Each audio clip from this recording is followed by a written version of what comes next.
యం బ్రహ్మా వరుణేంద్రరుద్రమరుతస్తున్వంది దివ్యైస్తవైః వేదైః సాంగపదక్రమోపనిషదైః గాయంతి యం సామగాః ధ్యానావస్థితతద్గతేన మనసా పశ్యంతి యం యోగినో యస్యాంతం న విదుః సురాసురగణా దేవాయ తస్మై నమః.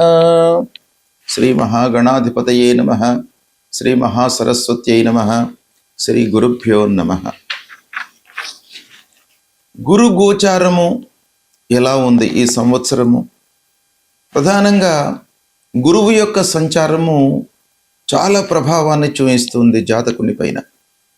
అన్ని రంగాలలో అన్ని విధాలుగా గురువు యొక్క ప్రభావము ఉంటుంది కనుక గురువు యొక్క స్థానము ఏ స్థానంలో సంచరిస్తున్నాడు, మనకు ఏ రాశిలో ఉంటున్నాడు అనేటువంటిది చాలా మనకు అత్యంత ప్రధానమైనటువంటి అంశం. గురువు ముఖ్యంగా పూర్ణ శుభుడు, సంపూర్ణ శుభగ్రహము.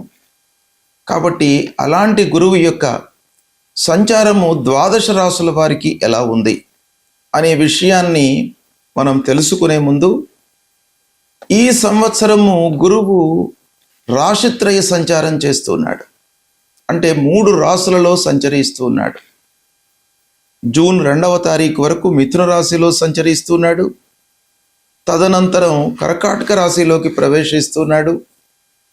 అక్టోబర్ 31 వరకు కర్కాటక రాశిలో ఉంటూ మళ్ళీ సింహరాశిలోకి ప్రవేశిస్తున్నాడు. ఇలా 3 రాశులలో సంచరించడం అనేటువంటిది చాలా అరుదుగా సంభవిస్తుంది.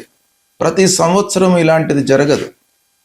అప్పుడప్పుడు 12 సంవత్సరాలకు ఒకమారు అలా జరిగే అవకాశాలు ఉంటాయి రాశిత్రయ సంచారం కనుక ఇది ప్రాధాన్యాన్ని సంతరించుకుంటున్నటువంటి సంచారం. అయితే ఈ సంవత్సరము గురువు 2 జూన్ 2026 రోజున రాత్రి 1:45 అంటే 1వ తారీఖు నాడు అర్ధరాత్రి దాటిన తర్వాత 1:45 నిమిషాలకు కర్కాటక రాశిలోకి ప్రవేశించి 31 అక్టోబర్ 2026 వరకు కర్కాటక రాశిలో సంచరిస్తున్నాడు. కర్కాటక రాశి బృహస్పతికి ఉచ్చస్థానం, అంటే ఉచ్చస్థానంలో సంచరిస్తున్నాడు అన్నమాట ఈ సమయం లోపల. అయితే ప్రవేశించినటువంటి సమయంలో మూలా నక్షత్రము ధనుస్సు రాశిలో సంచరిస్తున్నాడు. పునర్వసు 4వ పాదం, పుష్యమి 1, 2, 3, 4 పాదాలలో, ఆశ్లేష 1, 2, 3, 4 పాదాలలో సంచరిస్తున్నాడు అన్నమాట ఈ సమయం లోపల. అయితే ఈ కాలము మేషాది ద్వాదశ రాశుల వారికి ఎలాంటి ప్రభావాన్ని ఇస్తుంది అనే విషయాన్ని మనము కూలంకషంగా విశ్లేషించి తెలుసుకుందాం. వృషభ రాశి వారికి గురు గోచారం ఎలా ఉందో తెలుసుకుందాం. 2 జూన్ 2026 నుండి 31 అక్టోబర్ 2026 మధ్యకాలంలో గురువు కర్కాటక రాశి ఉచ్చస్థానంలో సంచరిస్తున్నాడు. గురువు ఉచ్చస్థానంలో సంచారము. అయితే వృషభ రాశి వారికి ఎలా ఉంటుంది అనే విషయాన్ని మనం చూసినట్టయితే వృషభ రాశి వారికి 3వ స్థానం అవుతుంది కర్కాటక రాశి.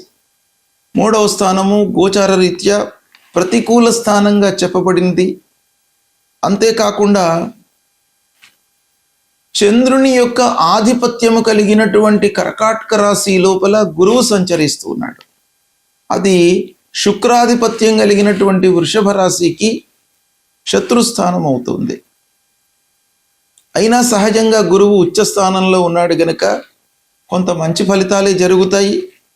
అయితే లోహమూర్తిగా సంచరిస్తున్నాడు, ఇది కొంత ప్రతికూలమైనటువంటి అంశం.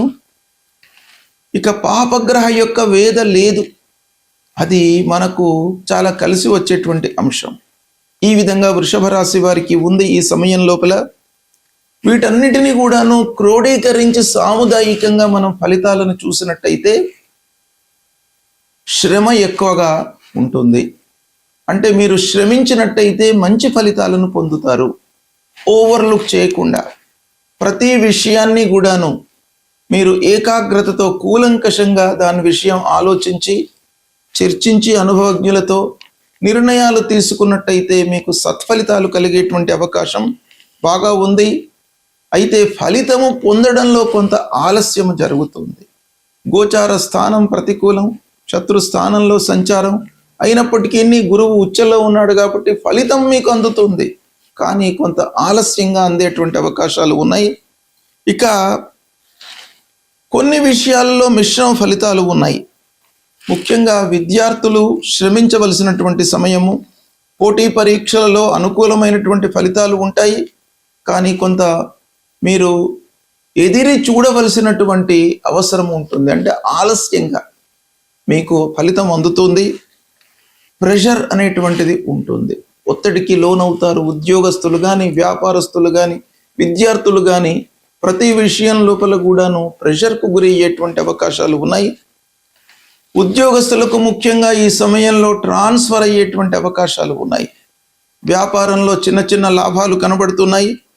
మార్కెటింగ్ రంగంలో ఉన్నటువంటి వారికి అనుకూలమైనటువంటి సమయము. మహిళలకు, గృహిణులకు కొంత ప్రెషర్ కనబడుతుంది ఈ సమయం లోపల. కుటుంబంలో చిన్న చిన్న విభేదాలు, స్పర్ధలు కలుగుతాయి. ఆరోగ్యం నిలకడగా ఉంటుంది, సాధారణంగానే ఉంటుంది. ఇకపోతే అన్నదమ్ముల యొక్క సహాయ సహకారాలు మీకు బాగా అందుతాయి ఈ సమయం లోపల. దగ్గరి వాళ్ళు, ఆత్మీయులు, బంధువులు వీళ్ళందరి యొక్క సహాయ సహకారాలు ఈ 3వ స్థానంలో గురువు ఉచ్చస్థితుడై ఉండడం మూలకంగా మీకు దగ్గరి వాళ్ళ మూలకంగా బాగా కలిసి వచ్చే అవకాశాలు ఉన్నాయి. దాన్ని మీరు సద్వినియోగపరచుకోండి. ప్రయాణాలు చేయవలసి వస్తాయి. కమ్యూనికేషన్ రంగంలో ఉన్నటువంటి వారికి మెరుగైనటువంటి ఫలితాలు కనబడుతున్నాయి. ఇకపోతే కొన్ని విషయాలలో మీరు అనవసరమైనటువంటి ఆందోళనకు గురయ్యే అవకాశాలు ఉన్నాయి కాబట్టి తొందరపడకుండా మీరు కాన్సంట్రేషన్తో చేసినట్టయితే ఫలితాలు అనుకూలంగా ఉంటాయి. పెట్టుబడులు జాగ్రత్తగా చేయండి. ఆధ్యాత్మికత వైపుకు మనస్సును నిలపండి. క్రమశిక్షణతో ఉన్నట్టయితే మీకు ఈ కాలము చాలా కలిసి వస్తుంది. కొంత ఆలోచించండి, స్టెప్స్ తీసుకోండి, సమయస్ఫూర్తితో మెలగండి. తప్పకుండా ఈ కాలము మీకు అనుకూలమైనటువంటి ఫలితాలను ఇస్తుంది. గురువు ఉచ్చ స్థానంలో ఉన్నాడు, మంచి స్థానంలో ఉన్నాడు కాబట్టి మీ ప్రయత్నము తోడైతే మీకు సత్ఫలితాలు కలుగుతాయి. సంపూర్ణ శుభగ్రహమైనటువంటి గురువు ఉచ్చ స్థానంలో సంచరించడం మూలకంగా సహజంగా అన్ని రాసుల వారికి ఎంతో కొంత మంచి ఫలితాన్ని ఇచ్చేటువంటి అవకాశాలు ఉంటాయి. అయితే స్థాన బలం కూడాను, అంటే గోచార రీత్యా ఏ స్థానంలో ఉన్నాడు అనేటువంటిది కూడాను మనకు ప్రధానమైనటువంటి అంశం. అంతేకాకుండా ఆ గురువు సంచరిస్తున్నటువంటి రాష్ట్రాధిపతికి, మనము జన్మించినటువంటి రాష్ట్రాధిపతికి ఎలాంటి సంబంధం ఉంది, మిత్రత్వం ఉందా, శత్రుత్వం ఉందా, సమత్వం ఉందా, ఈ విషయం కూడాను మనకు ఫలితం లోపల డామినేట్ చేస్తుంది.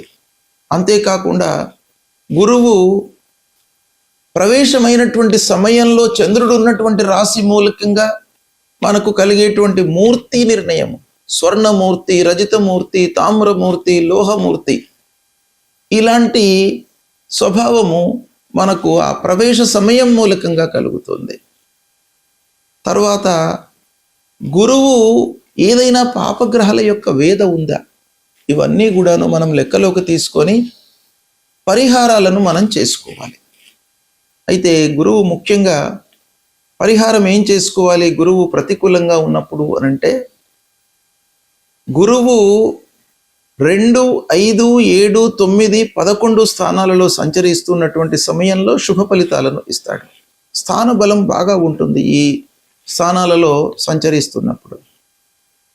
ఇక మిగతా స్థానాలలో అంటే 1, 3, 4, 6, 8, 12, 10, 12 ఈ స్థానాలలో సంచరిస్తున్నప్పుడు ప్రతికూలమైనటువంటి ఫలితాలను ఇస్తాడు. అందులో 4వ స్థానము, 1వ స్థానము కొంత మధ్యస్థంగా ఉంటుంది. వీటన్నిటినీ కూడాను పరిగణించి మనం చూసినట్టయితే గురువుకు పరిహారం చేసుకోవాలి. దత్తాత్రేయ స్వామిని కొలవడము, గురువు యొక్క మూలమంత్రాన్ని పఠించడము. గురువు యొక్క మూలమంత్రము ఏంటి? దేవానాంచ ఋషీణాంచ గురుంకాంచన సన్నిభం వందనీయం త్రిలోకానాం తం నమామి బృహస్పతిం అనేటువంటి మూలమంత్రాన్ని ప్రతినిత్యం కూడాను చదువుకోండి. దక్షిణామూర్తి స్తోత్ర పారాయణం చేయండి. గురవే నమః అనేటువంటి మామూలుగా మీరు ఒక మూలమంత్రాన్ని మీరు చదువుకోండి. చదువుకున్నట్టయితే గురువు యొక్క అనుగ్రహం లభిస్తుంది. అన్నిటికంటే కూడాను ముఖ్యమైనటువంటిది గురుర్ బ్రహ్మ గురుర్ విష్ణు గురుర్దేవో మహేశ్వర గురు సాక్షాత్ పరబ్రహ్మ తస్మై శ్రీ గురవే నమః. గురువులను మీరు పూజించండి. అంటే మీకు విద్యాబుద్ధులు ఇచ్చి సమాజంలో మిమ్మల్ని ఒక స్థితిలో నిలపడానికి ప్రోత్సహించినటువంటి వారిని మీరు సేవించడము, తల్లిదండ్రులను సేవించడం, ఇవి చేసినట్టయితే తప్పకుండా మీకు గురువు యొక్క అనుగ్రహం లభిస్తుంది. శుభ ఫలితాలు కలుగుతాయి. శుభం.